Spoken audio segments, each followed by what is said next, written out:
میں تنولی صاحب سے عرض کروں گا کہ حضرت شیخ شہاب الدین عمر سہروردی رحمۃ اللہ تعالی، حضرت بہاؤالدین زکریا کے شیخ، حضرت شیخ سعدی کے شیخ، صاحب عوارف المعارف، چشتیوں نے صدیوں کوئی کتاب نہیں لکھی کہ جب عوارف المعارف موجود ہے تو ہمارے لیے مشعل راہ ہے۔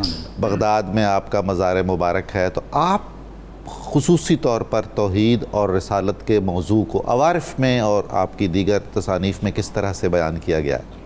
جی ڈاکٹر صاحب، جب ہم حضرت شہاب الدین سہروردی کی تعلیمات کو دیکھتے ہیں جی، جو سلسلہ سہروردیہ کے بانیوں میں سے وہ کہ آپ کے جد امجد کی طرف بھی اس کا جی انتساب کیا جاتا ہے، ایسا ہی، لیکن ظاہر پہچان آپ بنے تو ہمیں وہی تعلیم ملتی ہے جو قرآن و سنت کی تعلیم ہے توحید اور رسالت کے حوالے سے۔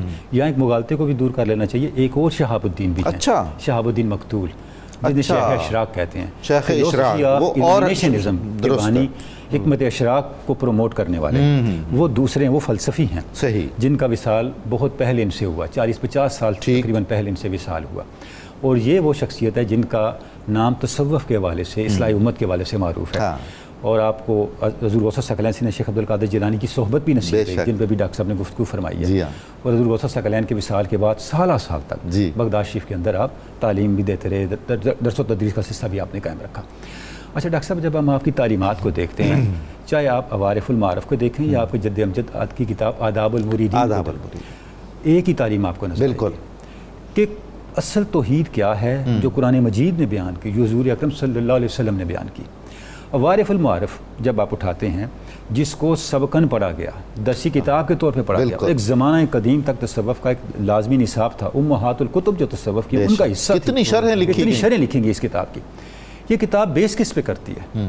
صرف قرآن مجید اور حدیث پاک۔ سبحان اللہ، سبحان اللہ، کیا عمدہ بات آپ اٹھا کے دیکھیں، وہ آپ لے کے حدیث سے آتے ہیں۔ میں چند احادیث بیان کرنا چاہوں گا جو عوارف کے اندر ہیں، اچھا، اور اس سے اندازہ ہوتا ہے کہ آپ کس طرح اپنی تعلیم کو دیکھتے ہیں۔ عوارف المعارف میں آپ نے ایک حدیث پاک نقل کی، فرماتے ہیں حضرت ابو موسیٰ اشعری سے فرماتے ہیں، حضور اکرم صلی اللہ علیہ وسلم نے ارشاد فرمایا، بے شک میری اور اس چیز کی مثال جس کے ساتھ اللہ نے مجھے تمہارے پاس مبعوث کیا ہے، یعنی قرآن مجید، اس شخص کی سی ہے جو ایک قوم کے پاس آیا اور اس نے کہا، اے میری قوم، واقعی میں نے اپنی آنکھوں سے ایک لشکر دیکھا ہے اور میں تم کو علل اعلان ڈرانے والا ہوں، بھاگ چلو، اس لشکر سے بھاگ چلو۔ اور اس کا کہنا اس کی قوم کے لیے ایک گروہ نے تو مان لیا، اور وہ سر شام وہاں سے رخصت ہو گیا اور آہستہ آہستہ چل نکلا اور دور نکل گیا، حتیٰ کہ اس لشکر کی طرف سے ہونے والی تباہی سے بچ گیا۔ اور لیکن ایک اور گروہ نے اس کی بات کو جھٹلایا، جہاں تھا وہیں ڈٹا رہا، اس نے اس بات کو سچ نہ سمجھا۔ نتیجہ کیا ہوا؟ جب صبح ہوئی تو صبح آتے ہی اس لشکر نے ان کو آن لیا اور ہلاک کر ڈالا اور تہس نہس کر کے رکھ دیا۔ بس یہ مثال میری ہے اور ان لوگوں کی ہے جنہوں نے میری پیروی کی، اور ان لوگوں کی جنہوں نے میری پیروی نہ کی اور جو اللہ تعالیٰ کی طرف سے اترا تھا اس کی تکذیب۔ سبحان اللہ، سبحان اللہ۔ اب اس حدیث کو بیان کرنے کے بعد فرماتے ہیں وہ لشکر کیا ہے؟ وہ اللہ کی، وہ آپ کا منصب نظیر ہونا ہے، توحید کا بیان ہے، سبحان اللہ، کہ توحید کو مانو گے تو تم نجات پا جاؤ گے، توحید کو نہیں مانو گے تو تم تباہ و برباد ہو جاؤ گے۔ اور بیان کون کر رہا ہے؟ یہ رسالت ہے۔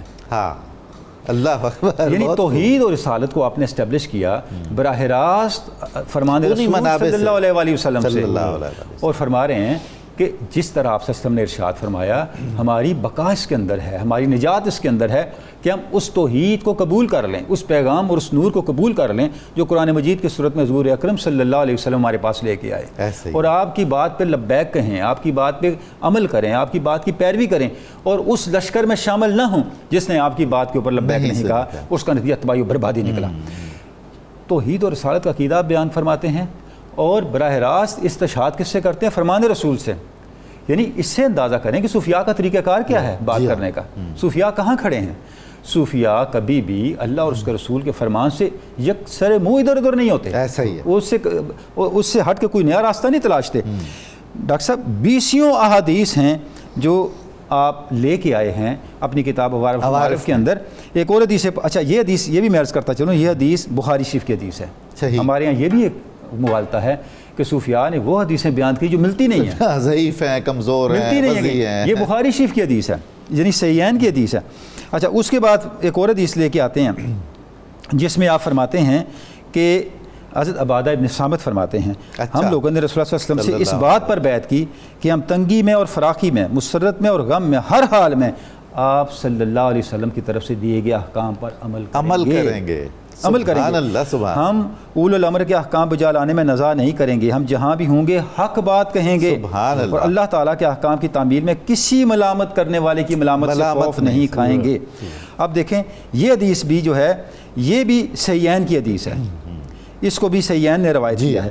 تو اب یہ ترمذی شریف کی حدیث ہے، اس حدیث میں بھی اگر آپ دیکھیں پورا لائف پروٹوکول ہے، بالکل ہمارا اٹھنا بیٹھنا، پسند ناپسند، ہاں، خوشی غمی، ناراضگی، صلح جوئی، بالکل جھگڑے، اصلاح، اور یہ اس کی سب کس پہ بیسڈ ہوگا؟ بنیاد بھی قرآن کریم میں ہے، بیسڈ حضور کے احکام پہ ہوگا، بالکل ایسا ہی حضور جو احکام لے کے آئے ہوگا۔ بے شک، یعنی اس کا مطلب یہ ہوا، یہ جو ہم کہتے ہیں کہ صوفیاء حافظ الحدیث بھی تھے، جی ہاں، یہ کوئی مبالغہ نہیں ہے، وہ کوئی بات حضور اکرم صلی اللہ علیہ وسلم کے فرمان مبارک سے ہٹ کے کہیں سے اخذ نہیں کرتے تھے۔ جی ہاں، یعنی صوفیاء کی تعلیمات کو ڈاکٹر صاحب جب ہم دیکھتے ہیں وہ کچھ بھی نہیں ہیں سوائے قرآن مجید کی تشریح کی اور حدیث پاک صلی اللہ علیہ وسلم کی فرامین مبارک کی تشریح کی۔ بے شک ایسا اور ہی، صوفیاء کا لٹریچر اس بات کا گواہ ہے، جو توضیحات جی صوفیاء نے اخذ کی ہیں قرآن مجید سے اور حدیث پاک سے، وہ دوسرے علماء نہیں کر سکتے۔ بالکل آپ درست فرما یہ رہے ایک ہیں۔ نیا ذخیرہ ہے۔ تو نولی صاحب آپ کے توسط سے میں ناظرین سے بھی شیئر کرنا چاہتا ہوں اپنا ایک تجربہ۔ میں نے عوارف المعارف